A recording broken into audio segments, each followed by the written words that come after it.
Hey everybody, welcome to Tightline Fishing Television. We're glad that you're here with us today. I'm real excited to be here with my new friends Kit and David. They're going to be fishing with me today, and we're in my hometown of Columbus, Georgia. We're going to be fishing for stripers and hybrids and white bass that are actually running up the Chattahoochee River getting ready to spawn. They do this year every time. It's an awesome, neat time of year to try to catch them. So we're right in the tail race of some fast water.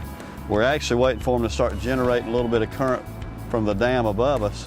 And when they do that, that'll position these fish where we can catch them a little bit better. We're throwing baits that imitate shad. I'm throwing a swim bait. I think Kit's throwing a jerk bait. And we'll tell you a little bit more about that later. But we're glad you're here with us today.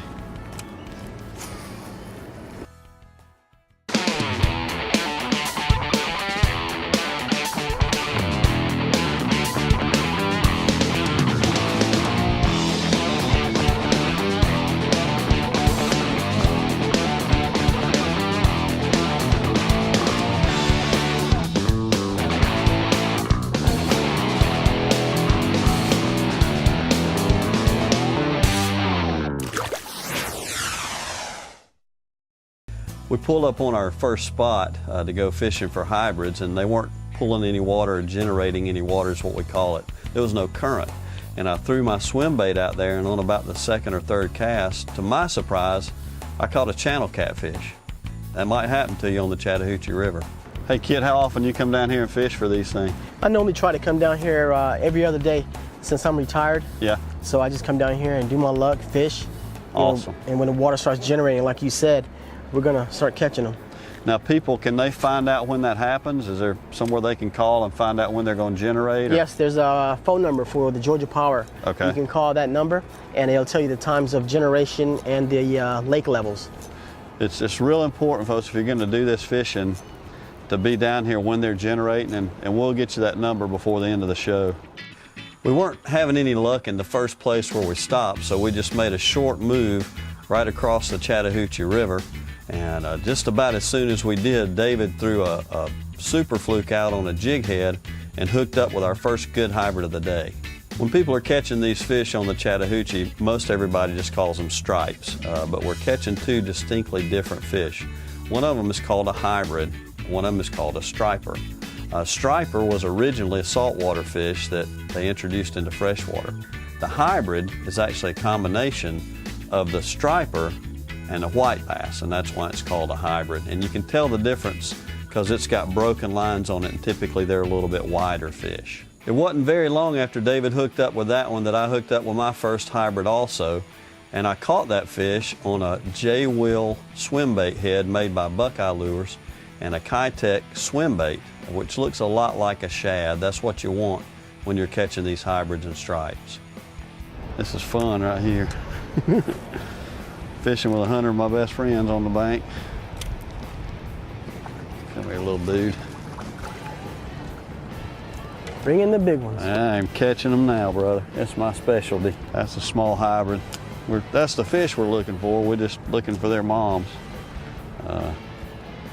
They're hard fighting fish, and when this water just started moving a few minutes ago, they start chasing bait a little bit. We've caught a couple.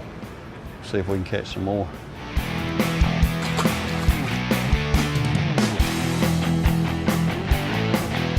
Got another one. We saw him come up. This is a little better one than that last one I had. Here he comes. Now he's where we need to be. Yeah, that's a nice one right there. I don't know if y'all can see it, but there's all kind of people around here, and then the fish all of a sudden start busting, and it's like chaos out here, but it's awesome. And they hit it hard. And they hit it hard. Come here, brother. Let's see if I can get him. Give him a little hug right here. Oh, look at that fat boy. Oh, I like that. It's about like 5 pounds, probably 4 or 5 pounds. Just throwing a little Kitech swim bait on about a 3/8 ounce jig head. Go get us another one. We didn't have David mic'd up the day that we were catching all these fish, but man, he was wearing them out from the back of the boat. David got him another one, going out there in that pretty swift current. Oh, there's fish blowing up out there. I'm gonna throw out there to that fish. But he's got a nice one right there. I'm gonna see if I can help him with the net. They're all over here, yep. About to have 3 on.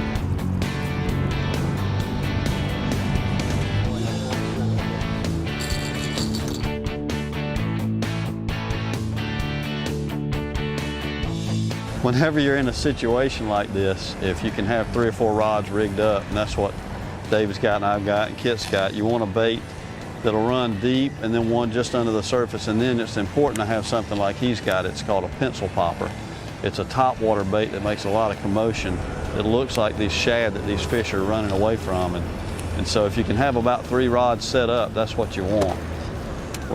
They're coming up all out here. I'm gonna see if I can catch another one.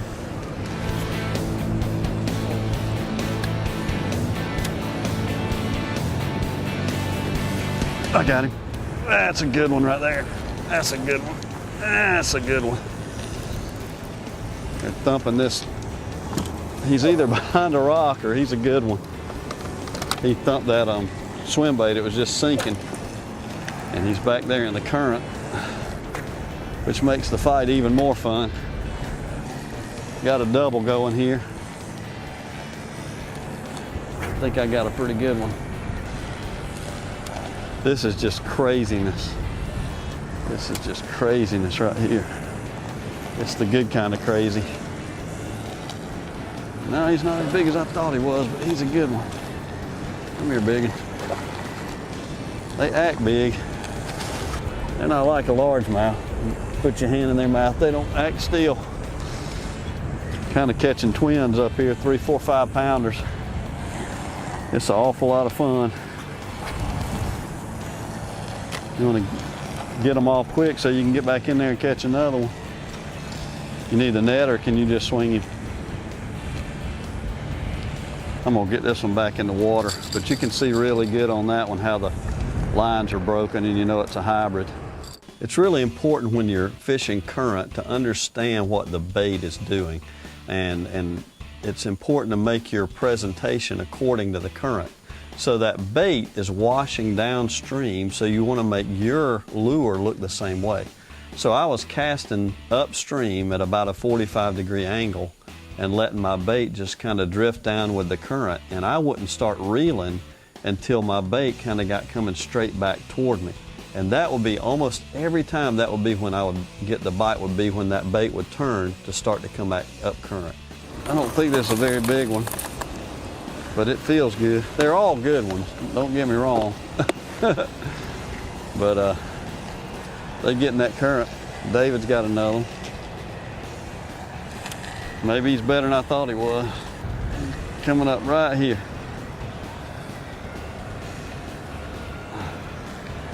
They do not jump like a largemouth, that's for sure. Come here, biggin. All these fish are about the same size. We'll let that one go. This little swim head I'm using is it's called a J-Will swim bait head. I'm using a 3/8 ounce made by Buckeye, and it's perfect for this little swim bait we're throwing. I got to get another one. He tore that one up so bad. Kit hooked up and caught a nice hybrid, and he was throwing something a little different than we were. He was throwing a little small shad-colored crankbait, and that can work really well also when you're chasing hybrids and stripers. What you got there? Little bitty old white bass. Is that a white? No, it's a little hybrid. Okay. What were you throwing there? This right here is a little crankbait. Looks just like the minnow. Okay. And this dives what, 4 to 6 foot, something like that? 2 to 4. 2 to 4, okay. Basically, these fish are chasing now. They weren't earlier, but they are now, so you don't want anything that dives real deep. He's throwing what we call a jerk bait. We're pretty simple people. That's how you fish them. You jerk them. So we call them a jerk bait. It's not because of the people that are throwing it. Right? Yeah, exactly.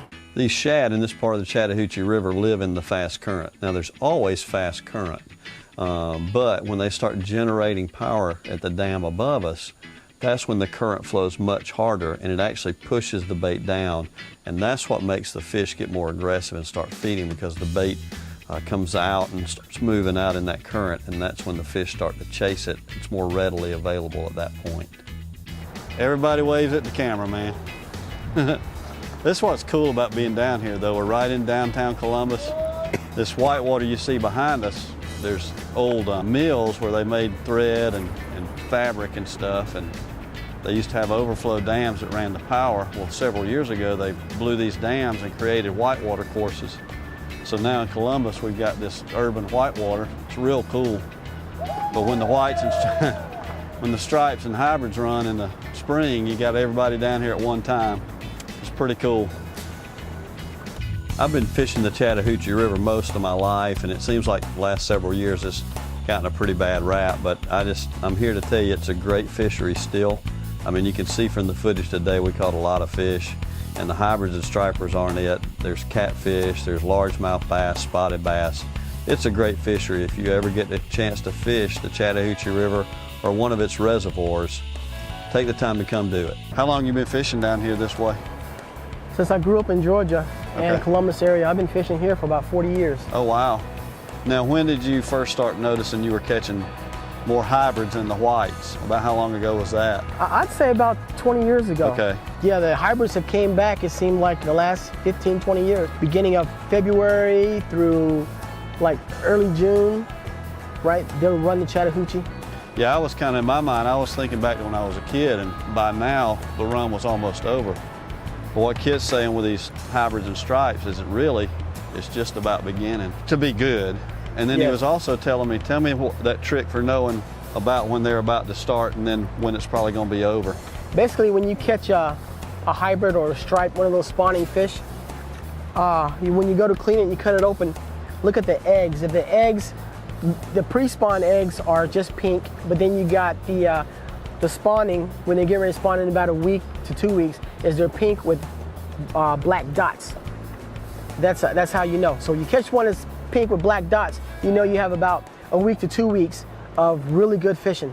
One of the coolest things about this trip was several times I would see a hybrid blow up on a piece of bait. When I say blow up, it was chasing bait, and you actually physically saw it on top. And I would make a cast in the general vicinity of that fish, and several times we hooked up with one. It was really a lot of fun. Right there was one. Come on, fish. There he is, I got him. I got him. Man, they pull hard. I don't know if y'all can tell on the video how hard this current's rolling, but I can't even really judge in miles per hour, but it is rolling. And that hybrid hit right out smack in the middle of it. It feels like a big one, but I'm not gonna say he's a real big one until I see him. I knew we were gonna be in this heavy current and fishing around rocks and stuff, so I'm throwing big line. I like monofilament. I like the way it sinks, so I'm throwing 20-pound big game monofilament. Not many places you can go and catch a 5-6 pound hybrid and have people floating by you while you're doing it. I think it's a pretty good one right here, y'all.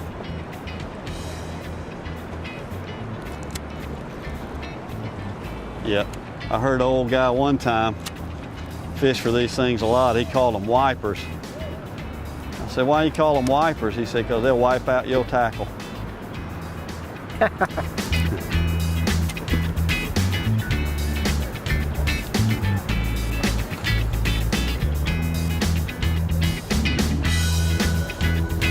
I'm trying, David. He's just not cooperating. Coming right to you. Thank you, man. David catches these a lot more than I do. How big's that fish, David? About 4 or 5 pounds. These gill plates on them right here are real sharp. They'll cut your fingers. But they are munching on that swim bait.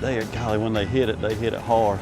The Chattahoochee River runs the length of the state of Georgia and eventually dumps into the Gulf of Mexico. But where we're fishing is about an hour and a half south of Atlanta in Columbus, Georgia. Above us, there's several hydroelectric lakes that are used for recreation and other things. But where we are is right below an old overflow dam that was used for power for cotton mills. Well, in the last several years, they've blown that dam and made an urban whitewater place, and so we're sitting right below there. That's why you see a lot of people in the water, and that current really helps us catch these fish. And this is really cool here too, because not only do we have other guys fishing and people rafting, but you got a guy over there lifting about a 3-4 pound hybrid up a 30-foot seawall. I thought one might be following it. I killed it and jigged it under the boat about 3 times, and that fish just thumped it. Cut up, brother. Why don't you cut up? I don't know if he's ready yet. They live in this current. That's why they're so strong. My goodness. They do not give up. They're so strong for a couple of reasons. Number one, they live in this current. Number two, look how wide that tail is. Their tail, for the length of their body, is much wider than a normal fish, and that's where that hybrid part comes in. They have the tail of a striper, but the thick, wide body of a white bass. So they just really pull hard. There we go. There you go. Atta boy. Kit got him one. Is that big one you were waiting on? They're pulling hard. It's right behind the motor over here. These fish. I'm coming on your side, David. You just never know where they're gonna go, and this fish got him all over the place. What are you throwing, Kit? Throwing a swim fluke. You want me to net him for you? Sure, sir. I will gladly do that. Put a little bit of white chartreuse dip Yep. on it. Good job, brother. He's throwing basically the same style setup I was. Yeah, these fish are so strong, you gotta have good tackle, good hooks. He's got a good hook, and it bent that thing around just in that current. But they're all like twins. They're all about the same size. Good job, man. Oh yeah. A lot of times when you see us fishing, you'll see us move around a lot chasing the fish. Well, this is a very different scenario. This particular day, we actually used an anchor and anchored up in the current, because if you had been in the current, you would have been a mile down the river and not been able to catch the fish. So it was really important to stay in one spot with a really good anchor. Now, Kit was great at doing that. He put us right in the right position. He threw the anchor out. It hung in just the right spot.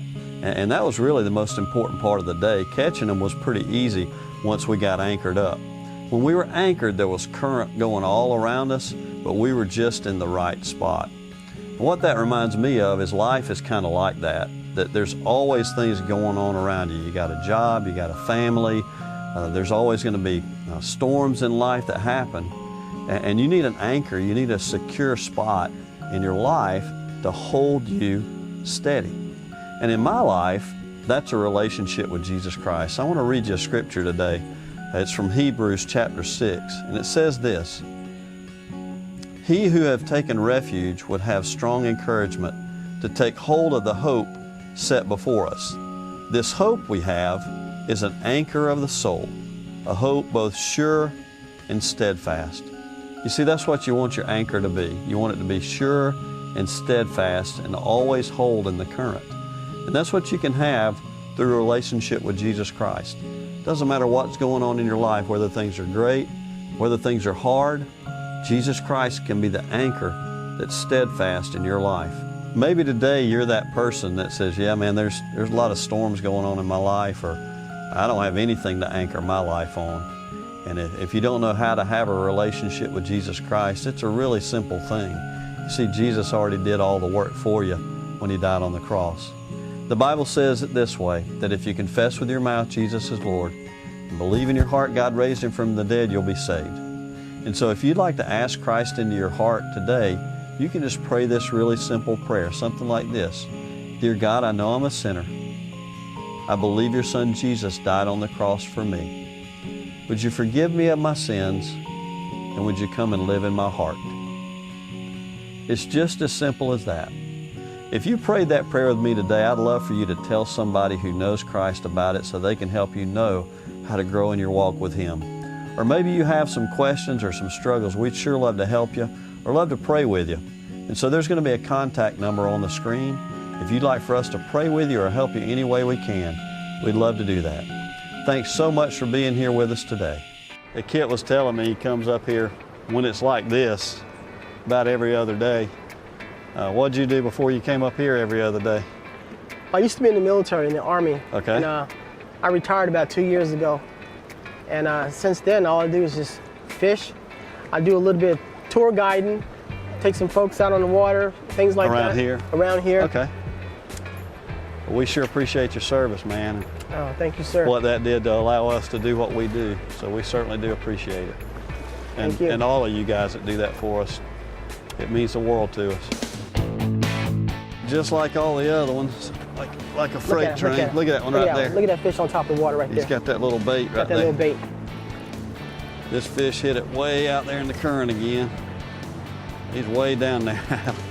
What you do want to do though, and you'll see me fighting fish, you'll see me reel down, but you never ever want to drop your rod completely, because that's when the line gets slack and that's when the fish are going to come off. And it really doesn't matter what kind of a fish you got on or how hard it hit.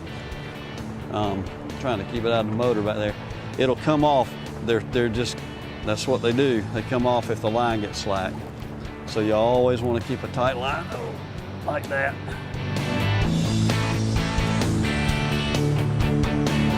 Alex, I don't know many places where you can catch hybrids, go rafting, and run a zip line across the river within 30 yards of each other.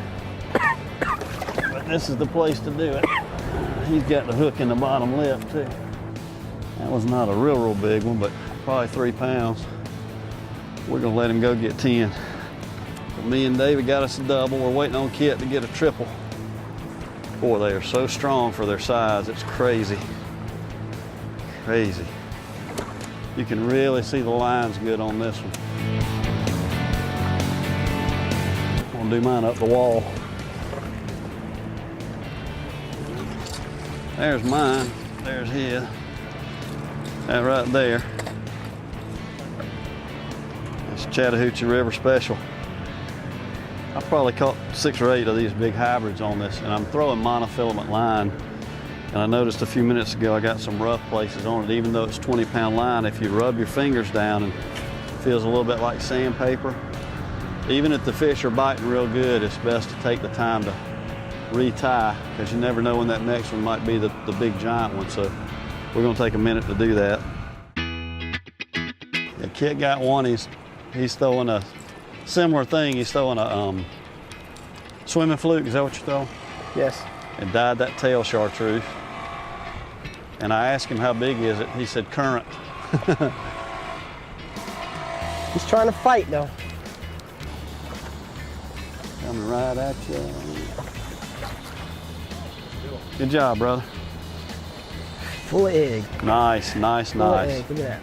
They're all exactly the same size, Pretty aren't much. they? Now, is that pretty typical, or you usually catch them all big to little, or they usually run about 4, 5, 6 typical, pounds? about, Okay. you know, the same size in a school. So I got another one, which is awesome. He thumped it way out on the end of the cast. Kit, we so appreciate him. He's done a great job putting us right where the fish are. And what he told us about them turning on again really happened. They're getting close to 6, and we're starting to get bit again. If I look a little excited, 3 or 4 nice ones just came up blowing up. And if you can do it, if you're close enough in with your lure to throw right in the middle of them like that, it was a skipjack, then you can usually catch them. That's to be aware all the time of what's going on around you. There he is. That is a skipjack, I think. Exactly what happened. I don't know if it's a little fish, but I threw right in where those fish were blowing up. No, it's a white, it's a hybrid. Littlest one we caught today, probably. Junior. I tell you what, big or little, I like them all. When I was growing up, all you caught down here were white bass, and they were about this size. I would say this was a white if it weren't for the broken up stripe. That's a hybrid, isn't it? It's got broken lines. Yeah. That's a hybrid. David got another one. Alex is having a good time today running from the front of the back of the boat. Here's the funny part. We planned on getting David mic'd up some, and we've been catching fish so regularly we hadn't even had a chance to switch over. So David does speak. He just busy catching fish. I got one. We got a double going. We got a double. We've probably had this happen 4 or 5 times today. We're waiting on Kit to get a triple. I just can't tell y'all how much fun this is to be able to come and not just catch a lot of fish, but catch really nice fish, one right after the other. I got a little smaller one. I think he's got a nice one. Nice. I think he caught mine's mama. That's a talent right there, David, making them come off in the net and not having your hooks get all in there. That's right. Exactly right. I think you got me on that one, brother. I could hold mine like this, though. So. Hey, we want to thank y'all for being with us today on Tight Line Fishing Television. I want to thank Kit. Thanks for bringing us out today. Thanks for coming out. When the water started to come up, he put us right in the exact spot. I mean, it was just perfect. I want to thank David, too. David's on the back of the boat. He probably caught more fish than both of us off the back of the boat. But just appreciate it, and thank y'all for being here with us today, and join us again next time.